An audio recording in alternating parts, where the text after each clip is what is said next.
Ayan, magandang hapon po sa bawat isa. Magandang hapon po. Yan po, next week, next Friday ay camping na po. Ready na po ba ang bawat isa? So, sana po ay naka-ready na tayo. Amen. So, ito pong nakaraang linggo ay yung topic po natin ay napakaganda, no? Sabi niya, 7 ways Jesus is your I am. So, pag sinabing 7 kaparaanan o paraan na si Jesus ay ako, sabi niya. So, I am ay personal na na-identify doon ang pangalan ni Jesus o ng Panginoon. Na siya ay siya. Sabi niya, at siya nga ay siya nga. Ako nga ay ako nga, sabi niya po. So, sabi niya po sa number 1, I am the bread of life, no? Siya yung ating tinapay ng buhay. Wala nang tanggapin natin si Jesus, ay siya yung naging kaagapay mo, siya yung tinapay ng buhay mo, siya yung nagpapalakas po sa atin. Sabi niya, ako ang tinapay at ang sino mang lumapit sa akin ay hindi na kailanman magugutom at ang sino mang naniniwala sa akin ay hindi na kailanman mauuhaw. Amen po, yung tinapay po, ito po yung buhay na walang hanggan na tinanggap natin sa Panginoon. Amen po, pangako po yan. No, sabi niya po sa John, pangako ni Jesus, sino mang tumanggap sa tinapay na ito ay hindi na magugutom kahit kailan. So number 2, sabi niya, I am the light of the world. John chapter 8 verse 12. Ako ang ilaw ng sanlibutan. Amen po, nakakatawag ang Panginoon, nakakatawag ang tao sa Panginoon, no, ipinakita at lumiliwanag ang sanlibutan at lahat ng tumanggap ay kailangang sumunod sa Kanya. No, kay Jesus ay makikita at matatagpuan ang liwanag ng buhay. No, si Jesus ang liwanag ng buhay sa kadiliman, siya yung magliliwanag sa iyo. No, once na tinanggap mo o tanggap na po natin si Jesus, siya po yung ilaw ng ating lahat ng daraanan. Amen. Sa lahat, habang tayo po ay nandito sa lupa, siya yung ilaw na kahit kailan ay hindi po mapupundi o mawawala. Sino man ang sumunod sa akin, sabi niya, ay hindi lalakad sa kadiliman, kundi siya ay liliwanagan ng Panginoon. Amen po. So number 3, sabi, I am the door. John 10:9, ako ang pintuan. Ang pintuan na, amen po, pumasok kayo, noon tayo po'y pumasok at maligtas, inopen ng Diyos ang pintuan para sa kaligtasan ng bawat isa. Yun lamang po, kailangan mo lang pong pumasok. Number 4, I am the good shepherd. Si Jesus po ang ating mabuting tagapag-alaga o pastol. Pag tinanggap mo si Jesus, amen po, automatic andun yung pag-aalaga niya sa atin. Ano mang mangyari sa'yo, si Jesus pa rin ang ating mabuting pastol. Amen po. So number 5, I am the resurrections and the life. Si Jesus po ang ating, siya po yung nabuhay ng muli. No? Ako ay nabuhay ng muli para sa ating buhay. Amen po. Yung makyat siya sa langit, bumalik siya, nabuhay siyang muli. Amen po. Pero ang Banal na Espiritu ay iniwan niya sa atin para tayo po ay mabuhay. Amen po. So, yung pagbabalik po niya, amen, ay may iniwan po ang Panginoon sa atin. Kung na kaya nararamdaman natin yung Banal na Espiritu, amen po, ay iniwan niya sa atin. Number 6, I am the way, the truth, and the life. John 14:6, no? Si Jesus ang daan, ang katotohanan, at ang buhay. Wala na pong makakapasok, no, sa Ama, kundi sa pamamagitan lamang po ni Jesus. At yung number 5 po, I am the vine. John 15:5, si Jesus po ang puno at tayo ang mga sanga. Amen po, kailangan po lumapit po tayo. Sabi, ako ang puno ng ubas, kayo ang aking mga sanga. Amen po. So, pag malapit tayo at lagi tayo nasa Panginoon, amen po, ang bunga, amen po, ay tayo po yung mamumunga tayo. Amen po. So, itong puntong ito ay nagpapakilala na si Jesus ay siya nga. Sabi niya nga sa Revelation chapter 22, verse 13, ano sabi? I am. Ako, ang Alpha at Omega, ang simula, ang wakas, ang huli at ang una at ang huli. So, nagpapakilala do sa maraming verses po sa Bible na yung ako nga ay si Jesus. Amen po, nagpakilala si Jesus na siya yung una, ang Diyos ng buong sanlibutan. Amen po, the power God, sakop lahat ng bagay at sitwasyon ng mundo. At tayo bilang mga nakaligtas, bilang mga na niligtas ng Panginoon, amen po, kailangan lang po nating sumunod. Ginawa ni Jesus ang lahat para sa ating at tayo kanyang tinubos, tayo sa kasalanan, sa mga sakit, amen po, sa mga sitwasyon na hindi natin makaliwanag, kailangan din po nating sumunod sa Panginoon. Amen po, tinatawag tayo ng Panginoon. Amen po, siya yung Diyos, tayo po yung pinagpala niya, at ang gusto ng Panginoon tayo po ay sumunod. Hindi po pwede na hindi po tayo sumunod sa kanyang mga salita. Sabi niya po sa Deuteronomy chapter 28 verse 1, kung susundin mo ang tinig ng Panginoon mong Diyos at mag-ingat mong gagawin ang lahat ng kanyang mga utos na aking inuutos sa iyo, sa araw na ito, itataas ka ng Panginoon mong Diyos sa lahat ng mga bansa at lupa. Amen po. May pagpapala tayong matatanggap. Kailangan lang pong sundin at gawin ang lahat. Amen po, yung inuutos ng Diyos. Una, dapat connected ka sa Diyos. Sa paanong paraan? Connected ka araw-araw sa Diyos sa prayer. Dapat updated ka sa Diyos. Sa paanong paraan? Dapat araw-araw nagbabasa tayo ng salita ng Diyos para tayo ay updated. Dapat lagi kang present. Saan? Sa gawain ng Panginoon. Sa lahat ng activities ng Panginoon. Alam niyo po, sabi niya sa Jeremiah 32 verse 27, I am Yahweh, the God of all mankind. Nothing is hard for me. Sabi niya po, akong si Yahweh ang Diyos ng lahat ng tao, walang mahirap sa akin. Amen po, kung susunod lamang po tayo sa Kanya at magtitiwala, walang mahirap sa Panginoon. At lahat pong ito ay pinakita ng Diyos na siya lamang ang nag-iisang Diyos sa buong sanlibutan o sa lahat ng tao. Sabi niya, walang mahirap sa akin. Ako ay ako nga. Amen po. So, manatili po tayo na patuloy na sumunod sa Panginoon. At sabi niya, ang pagsunod sa Panginoon, ang isa dito po ay yung everyday prayer po natin, pagbabasa ng Bible, no? Pag-attend sa mga ganitong mga gawain ay huwag po nating kakaligtaan, lalo't malapit na po ang ating camping. Amen po. Hindi lang po sa baguhan ang camping na to, no? Pati po sa datihan. Kung sa tingin mo ay kailangan mong magkakapatid, kasi kailangan natin lahat ito. Yun lamang po, at ito po si Pastora Ellie. Amen. Salamat, Pastora Lea. Ayan po, praise the Lord. At tayo po muli ay magkakasama sa pananalangin at pagpupuri sa ating Panginoon every Friday po. At bago po yan, may isang linggo po tayo na nag-aaral. Ano po, at ang ganda po ng naging topic natin na 7 ways Jesus is your I am. Alam niyo po, we serve the God of I am. Ano po?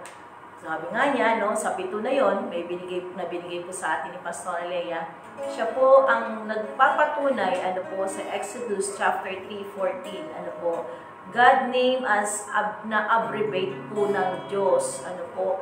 Na ang kanyang pangalan na Lord is I am. Ano po? Siya, I will be. Sabi niya, siya ang Diyos. Ano po? At gayon din po, and He is. Sabi niya, ako yun, no? Ngayon po, doon po sa kwento po, no, ng isang Samaritano, gusto ko lamang po balikan ito. Ano po, nung isang si Jesus at doon sa kwento po ng isang Samaritana. Ano po, na tunay nga na sinabi doon sa John 4:26, akong nagsasalita sa iyo, ang tinutukoy mo, sabi ni Jesus. Ito po yung time, ano po, na yung Samaritana, ano po, ang sabi niya po rito, basahin ko po sa inyo, ano po, sa verse 10 po, sumagot si Jesus, kung alam mo lamang ninyo kung ano ang ipinagkakaloob ng Diyos at kung sino itong humihingi sa inyo ng inumin, marahil ay kayo ang hihingi sa Kanya. At kayo na namay bibigyan niya ng tubig na nagbibigay ng buhay. Ginoowi ka ng babae, malalim ang balong ito at wala man lamang kayong panalo. Saan kayo kukuha ng tubig na nagbibigay buhay? Higit pa ba kayo kaysa aming ninunong si Jacob na nagbibigay sa amin ng balong ito? Uminom siya rito, pati ang kanyang mga anak at ang kanyang mga hayop. Sumagot si Jesus, ang umiinom ng tubig na ito ay muling mauuhaw. Ngunit ang umiinom ng tubig na ibibigay ko ay hindi na muling mauuhaw. Ito'y magiging isang bukal sa loob niya, babalong at magbibigay sa kanya ng buhay na walang hanggan. Sinabi ng babae, Ginoo, kung gayon po'y bigyan ninyo ako ng tubig na sinasabi ninyo nang hindi na ako mauhaw, ni pumarito pa upang sumalok. Umuwi ka at isama mo rito ang iyong asawa, wika ni Jesus. Sabi niya po rito, ito po yung kwento, no? Wala po akong asawa, anong babae. Tamang sinasabi mo wala kang asawa, tugon ni Jesus, sapagkat 5 na ang iyong naging asawa at ang kinakasama mo ngayon ay hindi mo asawa. Totoo ang sinasabi mo. Sinabi ng babae, Ginoo, sa wari ko po'y propeta kayo. Dito sa bundok na ito, sumamba sa Diyos ang aming mga magulang, ngunit sinasabi ninyong mga Hudyo na sa Jerusalem lamang dapat sambahin ang Diyos. Tinugon siya ni Jesus, maniwala ka sa akin, ginang, dumarating na ang panahon na sasambahin ninyo ang Ama, hindi lamang sa bundok na ito o sa Jerusalem. Hindi ninyo nakikilala ang inyong sinasamba, ngunit nakikilala namin ang aming sinasamba sapagkat ang kaligtasan ay galing sa mga Hudyo. Ngunit dumarating na ang panahon, ngayon na nga, na ang mga tunay na sumasamba sa Ama ay sasamba sa Kanya sa Espiritu at sa katotohanan, sapagkat ito ang hinahanap ng Ama sa mga sumasamba sa Kanya.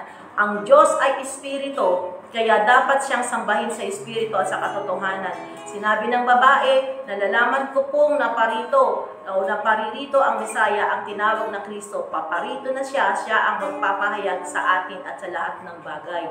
At sa verse 26, ito po ang sabi, akong nagsasalita sa iyo, ang tinutukoy mo, sabi ni Jesus. Sabi ko nga po kanina, ang pinaglilingkuran po natin ay God of I Am. Maaari niyang gawin lahat. Nung simula, siya ay ipinako sa krus sa Isaiah 53. Kung babasahin natin yung kabuuan na siya ay pinako sa krus, tinanggap niya lahat. Siya ang naging Diyos na sinasabi sa Exodus chapter 3, verse 14 and up to 15. God that abbreviate is I Am. Siya na pwedeng makagawa ng lahat ng bagay, hindi lamang po yung napag-usapan natin na ways niya. Na siya ang bread of life. Siya po ang nagbibigay ng ilaw, ng pagkain, ng kaligtasan. Siya rin po ang nagbibigay sa atin ng katotohanan ng buhay.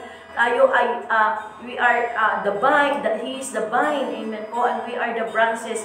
Ang sinabi niya dito sa babae, hindi mo alam na ang nagsasalita sa iyo o ang nagbigay ng buhay o nagbigay ng himala dito, kila Moises, ay ako na ito. Sabi niya ganun, ako na si Jesus na nagbibigay, na nagsasabi sa iyo na ako ang gumawa ng himalang ito sa babae. Amen po. Tayo po sa buhay natin, that Jesus we serve is a God of I am all everything.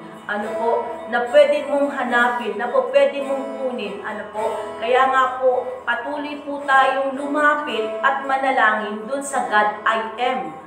Sino yun? Si Jesus. Ang tinutukoy niya po rito, amen, na I am, ay ang Panginoon. Amen? At dito po sa kwento ng Samaritana ay nagbigay siya ng himala, nagbigay siya ng himala doon sa balon.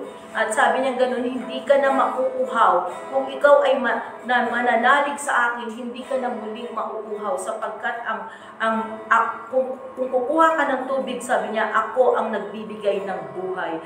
Ang buhay po na binigay sa atin ng Panginoon doon sa krus ng Kalbaryo ay kasapatan para patuloy po tayong maniwala, manalig sa Kanya na tayo ay naglilingkod, po, sa Diyos na makakagawa ng lahat ng pwede nating isipin at gawin.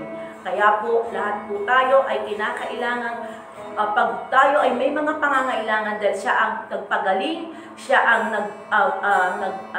lahat ng klase ng problema, siya ang nagpatulak ng bundok, siya ang nagbigay ng proteksyon, siya ang nag-lead sa atin, siya ang nagbigay nag-deliver sa atin. Kaya nga po mga kapatid, siya ang ating Diyos na I am your God. Amen po? So patuloy po tayo na manalangin at patuloy tayo magpuri sa ating Panginoon. God we serve is the God I am. Amen. Hallelujah. Samahan niyo po kami sa panalangin at pagpuri sa Panginoon. Kung ika'y maranasan, pag-ilos mo'y aking inaasam, pagkat sa'yo ko lang natagpuan tunay na kagalakan. Nais kong ika'y maranasan, tibok ng puso ko'y ikaw lamang, kaya't ngayon, bukas at kailanman, pagsamba ko'y iaalay. Walang hanggang ilang pupurihin, walang hanggang sasambahin. Kung laman ng puso ko, ito ay mamalaki sa'yo. Walang hanggang kitang pupurihin, walang hanggang sasambahin. Kung laman ng puso ko, ito ay mamalagi sa'yo. Walang hanggang kitang pupurihin, walang hanggang sasambahin. Kung laman ng puso ko, ito ay mamalagi sa'yo. Walang hanggang kitang pupurihin, walang hanggang sasambahin. Kung laman ng puso ko, ito ay mamalagi sa'yo. Walang hanggang kitang pupurihin, walang hanggang sasambahin.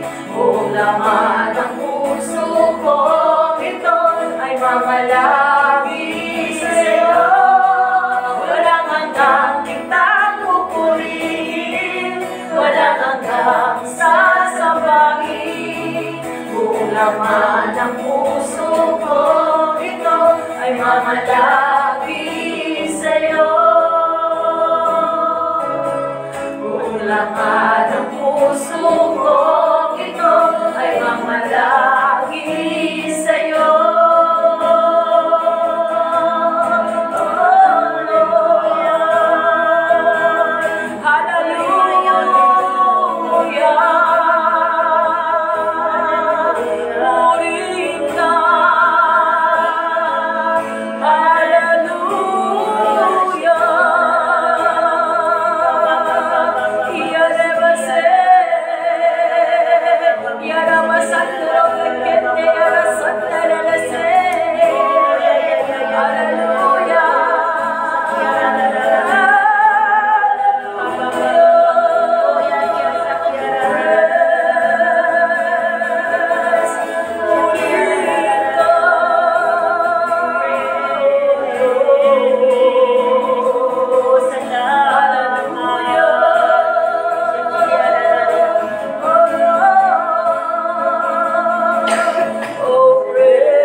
Laman ng puso ko, ito ay mamalagi sa'yo.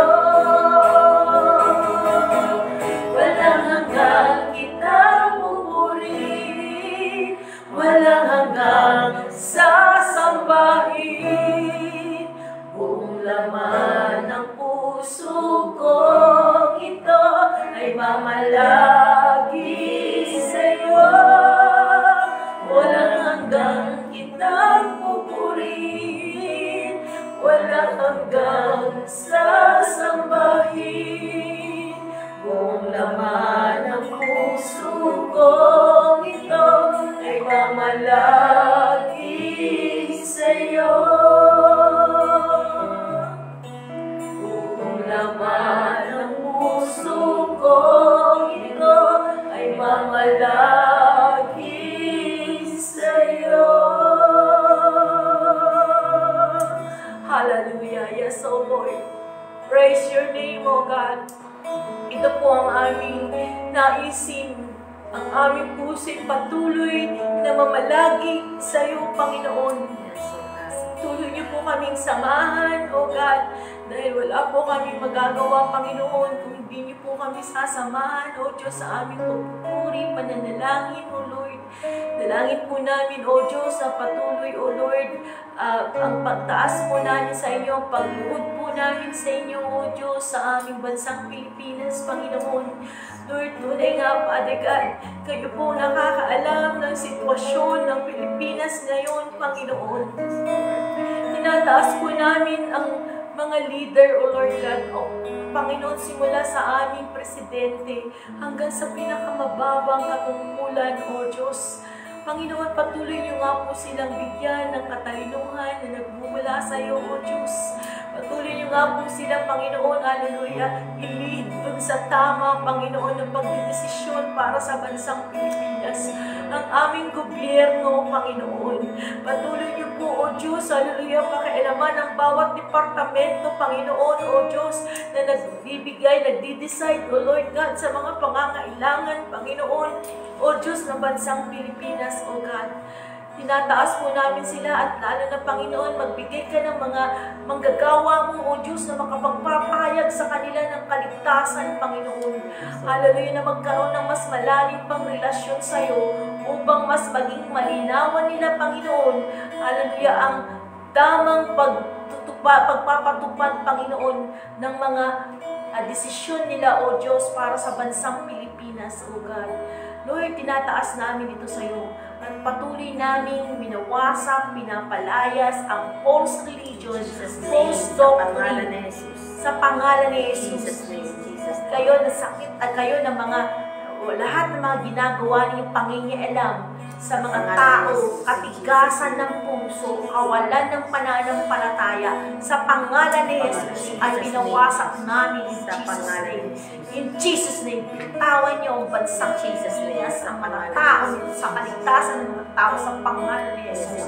At Lord, sa pangalan po na yung anak na sa Jesus, patuloy po kami nagpapakawala ng kaligtasan ng bansang Pilipinas, O God. Nagpapakawala po kami ng shame and repentance, O Lord God, ang patuloy na pagpapakumbaba, ang mataas sa pananampalataya, paghanap sa iyo, Panginoon. We declare and proclaim the salvation of the Philippines, Lord, in Jesus' name, O God. At patuloy din namin binawasak, pinapalayas ang anumang trahedya na maaaring dumating sa pangalan niyo sa bansang Pilipinas. Kayo na mga bagyo sa pangalan ni Jesus na nagtatangka sa bansang Pilipinas, inuutusan namin na lumayas sa pangalan ni Jesus. Hindi namin tinatanggap ito sa pangalan ni Jesus. Lahat ng klase ng bagyo na binabalak niyo sa pangalan ni Jesus, get out in Jesus' name. Lahat ng klase ng lindol, lumayas kayo sa pangalan ni Jesus. Sa pangalan ni Jesus, tsunami o anumang klaseng makakasira sa bansang Pilipinas ay winawasak namin. All you destroyer spirit, I rebuke you, I bind you in Jesus' name. At nagpapakawala mo kami, Panginoon, O Diyos, hallelujah, O Lord, ng kapayapaan, Panginoon, ng protection mo, Panginoon, sa bansang Pilipinas, Ama. Sa pangalan mo ng iyong anak na si Jesus, O God, patuloy, O Lord God, hallelujah, ang pag-iingat at protection ninyo, Panginoon, sa mamamayan, Panginoon, mamayang Pilipino, Panginoon, sa bansa namin, O Diyos. Patuloy din namin winawasak ang sa pangalan ng droga, addiction, sa pangalan ni Jesus, alak, sigarilyo, anumang klase ng bisyo ay winawasak namin, pinapalayas namin, tinatakam ito sa pangalan ni Jesus. Sa pangalan ni Jesus, ikaw din na sakit at karamdaman, sa pangalan ni Jesus, sa bansang Pilipinas, lumayas kayo sa mga mamayang Pilipino, kayo na masakit at karamdaman, lumayas kayo sa pangalan ni Jesus at walang pagkakaisa, galit, tukot, sa pangalan ni Jesus ay binawasak namin, sa pangalan anumang makakasira sa bansang Pilipinas. Pilipinas ay winawasak natin sa pangalan ni Jesus. Papakawala kami, Panginoon, ng kagalingan sa lahat ng mga may karamdaman, Panginoon, sa bansang Pilipinas. Lord, at nagpapakawala din po kami, Panginoon, hallelujah, ng kabanalan, Panginoon, O Diyos, at paglapit sa iyo, Panginoon, O Diyos, hallelujah, sa pangalan po ng anak ko sa Diyos. Pakialaman niyo po, Panginoon, ang bansang Pilipinas. Samahan niyo po kami, Panginoon, sa kaayusan niyo, O Diyos. Salamat po, Ama, aming samot dalangin sa pangalan ni Jesus. Lord, kayo din po ang everyday na nagbibigay, Panginoon, ng mga mensahe mo sa Rema Philippines, O God, sa Bible study po namin. Dalangin ko ang mga kapastoran. Dalangin ko, Panginoon, O Diyos, na bigyan niyo po sila patuloy ng sapat na karunungan, revelation, O God. And Lord, i-bless mo rin po sila, Panginoon, sa kanilang pamilya, O ang kanilang pamilya, O Lord, at kanilang ministeryo, Panginoon. I-bless niyo po, O Diyos, sa pangalan po ng iyong anak na si Jesus. Lord, gayon din po mga under construction, Lord God, na mga simbahan po namin na pinagkatiwala niyo sa amin at ipagkakatiwala niyo pa sa amin. Ituro niyo po sa amin, Panginoon, hallelujah, at patuloy niyo pong dalhin ang aming mga panyapak, Panginoon, sa maaaring buksan pa, Panginoon, hallelujah, maaari pang ipabukas sa aming mga simbahan, Panginoon, sa pangalan po ng iyong sa Jesus, at lahat ng mga kaluluwang nakatalaga dito, Panginoon, sa bansa, sa Pilipinas, Panginoon, at dito sa Rema para sa amin. From the north, south, east, west, Lord, inuutusan namin kayo mga anghel na dalhin ang mga kaluluwa na nakatalaga dito sa Rema sa pangalan ni Jesus. At Lord, salamat po, Panginoon, at nataas ko rin ang mga kapatira na dinala mo, Panginoon, sa ibang bansa, O Diyos. Dalangin ko na i-bless niyo po sila, mga nasa ibang bansa, Panginoon. They are your ambassador, Lord. Patuloy niyo po ipakita ang linaw ng pagkatawag niyo, Panginoon, sa kanila doon. Kung there's a purpose, O Lord God, kung bakit niyo po sila dinala doon. Kaya, Panginoon, patuloy niyo po silang ingatan at ibigay yung joy na nanggagaling sa iyo. Gayon din ang kanilang iniwanan dito sa Pilipinas, Panginoon, na patuloy niyo po pa rin po silang ingatan, pagpalain, Panginoon, malayo na sila sa isa't isa sa kanilang pamilya, O God. O Lord, walang malayo sa panalangin, Panginoon.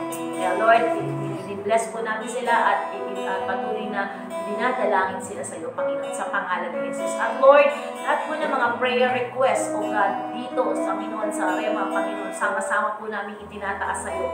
Lord, ang kanilang mga naisulot sa kanilang mga papel, Panginoon, kung meron man ito, O Diyos, ang kanilang sasampitin, ang kanilang mga labi, O God. Lord, hallelujah, hindi ka bingi para kami ay pakinggan. May pangako ka sa amin na ano man ang hilingin namin sa panalangin. Manalig kami na natanggap na namin ito at matatanggap na namin, O Diyos. Kaya salamat po, Panginoon, ang namin ang katanggap, ang pagkasagutan ng aming mga prayer request na ito.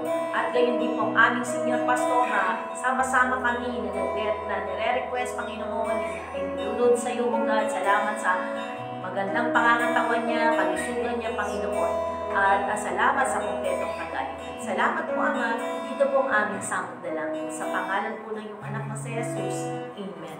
Yes, so Panginoon, salamat sa gabi ito. Patuloy ka namin, Lord. Labing na salamatan sa lahat ng mga ginawa mo. Lord, dalangin namin ang aming senior pastor. Ang pag-iingat mo sa kanya, Panginoon, saan mapupunta siya, O God. Sa mga mission niya, O God, ikaw siya magiging sa kanya. Salamat, O God, sa malakas na kalusugan. At ganun din po ang kanyang mga kapatid. Patuloy po namin itinataas. Ingatan mo, Panginoon, saan man sila dumakaroon at na lahat ng aspeto ng buhay nila.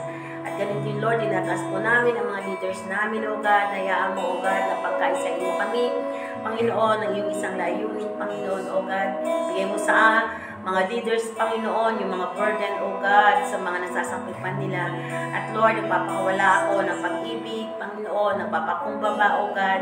Lord, kasihan mo ng iyong banal na Espiritu ang lahat ng mga policies, O God, na maaayos, Panginoon, ng leaders, O God, ng mga leaders namin, O God.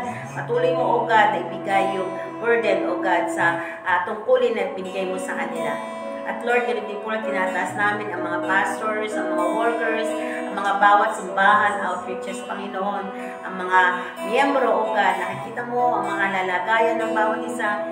Ingatan mo sa lahat ng aspeto ng buhay, O God, ng mga workers, mga pastors, O God. Nakikita mo yung needs nila, O God. Lord, abutin mo ng iyong kamay yung mga pangangailangan nila. Ingatan mo sila sa lahat, Panginoon, ng kanilang ginagawa. Sa kanilang mga soul winning, sa kanilang mga pinupuntahan. Ika'y mga anghel, itusan namin, nagbantayan at ingatan ang aming mga workers, ang mga pastors, ang mga miyembro, Panginoon, O God. Hawakan mo ang kanilang mga kamay. Panginoon, dinggin mo ang kanilang mga panalangin ng bawat isa, O God. Patuloy, Lord, na ikaw ang manguna sa bawat isa, Panginoon, sa amin dito sa Rema, O God. Pagbutin mo kami, unite mo kami, Panginoon, sa isang layunin mo, Panginoon, O God. Ingatan mo, Lord, ang bawat isa, mga workers, ang mga miyembro, Panginoon, ibigay mo ang mga pangangailangan nila, O God. Kung sa kabila, Panginoon, na sila may times, Lord, na sila po ay nalulungkot, ikaw ang kanilang kasiyahan. Sa time, O God, na sila ay nahihirapan, ikaw, Panginoon, yung umaabot at yung mayakap sa kanila. Sa time, Lord, na nagtatanong sila, ikaw yung kasagutan ng kanilang mga tanong. Lord, salamat sa malalakas at mga katawan ng mga workers, ng mga pastors, O God. At ganoon din po, O God, ang mga bawat simbahan, O God, ang bawat miyembro, Panginoon, O God. Hayaan mo, O God, na yung burden sa mga kaluluwa, ang lalo pang maibigay mo, Panginoon, sa bawat isa sa amin. Lord, ingatan mo, Panginoon, ang lahat, O God, ng mga miyembro ng Rema, O God. Ganoon din po, Lord, sa mga iniwan, Panginoon, ng mga full-timers, O God, ng kanilang buong pamilya, ang pag-iingat na nagmumula sa iyo, O God. Ingatan mo, Panginoon, patuloy mo sila, O God, na gabayan, Panginoon, O God. At Lord, tinadalangin din po namin, Panginoon, O God, salamat sa marami pang workers, Lord, na magkukumit, Panginoon. Salamat sa marami pang pastors, O God, na ibibigay mo, Panginoon, sa Rema, O God. Salamat, Lord, sa marami pang mga churches, O God, sa yung church planting namin. O God, itapo mo ang mga panyapak sa mga lugar na pwede namin buksan, Panginoon, upang maabot ang mga kaluluwa, O God, at maibigay ang kaligtasan, O God. Lord, salamat, O God, purihin ka, sambahin ka. At Lord, dalangin din namin ang nalalapit namin na camping ngayong 8, ngayon 19, Panginoon, sa Friday, Panginoon, ngayon pa lang, O God, ikaw yung taga-provide, O God, sa bawat isa sa amin. Lord, naniniwala kami, Panginoon, O God. Lord, ikaw yung magbibigay sa amin, Panginoon, ng registration, O God, yung mga sasakyan, at higit sa lahat, Lord, salamat sa maraming kaluluwa na dadalhin mo sa camping ngayon, Panginoon. Lord, salamat sa mga bago, Panginoon, ng mga makakakilala, O God. Salamat, Panginoon, sa mga atin, sa mga ire-restore mo, Panginoon. Nung maramdaman namin ang restoration, maramdaman namin, Panginoon, ang iyong presensya, O God, sa time, Panginoon, ng aming camping. Lord, ingatan mo ang lugar ng Marikina, Panginoon, at lahat ng mga pupunta doon, ang pag-iingat na nagmumula sa iyo, mga sasakyan, Panginoon, O God. Ikaw ang siyang maging traveling mercy, Panginoon, O God. Ikaw ang umawag sa mga sasakyan, O God, ng manubela, Panginoon, O God, ng lahat ng aaten. At Lord, ingatan mo, Panginoon, ang bawat isa sa amin at ang maging ang buong building, Panginoon, ng eskwelahan na yan sa Marikina at sa lahat ng tatayo, O God. Banal na Espiritu, samahan mo kami mula sa umpisa hanggang sa katapusan ng aming camping. At Lord, salamat din, Panginoon, sa malalakas na pangangatawan ng lahat ng atin. Sa tanas, winawasan kita, espiritu ng sakit, karamdaman, kawalan, sa pangalan ng Jesus, sa lahat ng mga sitwasyon na hindi maganda, winawasak namin, makakahadlang sa aming camping. Sa pangalan ng Jesus, we rebuke you in Jesus' name. At Lord, nagpapakawala kami, Lord, ang maayos sa pangangatawan, lahat ng atin, help, Lord, yung health namin, ikaw siyang umawak, Panginoon, ang pag-iingat mo, ang financial namin, Panginoon, O God. O God, ay ikaw ang siyang magbibigay, Lord. Salamat, Panginoon. Dalangin namin sa iyo ito lahat at itinataas namin sa iyo. Maraming pong salamat. Ito po ang aming saang dalangin sa pangalan ni Jesus. Amen. Amen. Tayo po yung yes, Panginoon, sa iyo lang magagaling ang tulong mo. Yes, Lord. Panginoong Jesus, ako ay dinggin mo, basta ko ay sa'yo, yes, Lord. Magtitiwala ako, pag-ibig mo, lagi ang sandigan ko. Saan magagaling, yes, Lord? Saan nanggagaling ang tulong ko, yes, Lord?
nga, Panginoon, sa iyong pangalan lamang, Panginoon, kami patuloy na mananalig, Panginoon.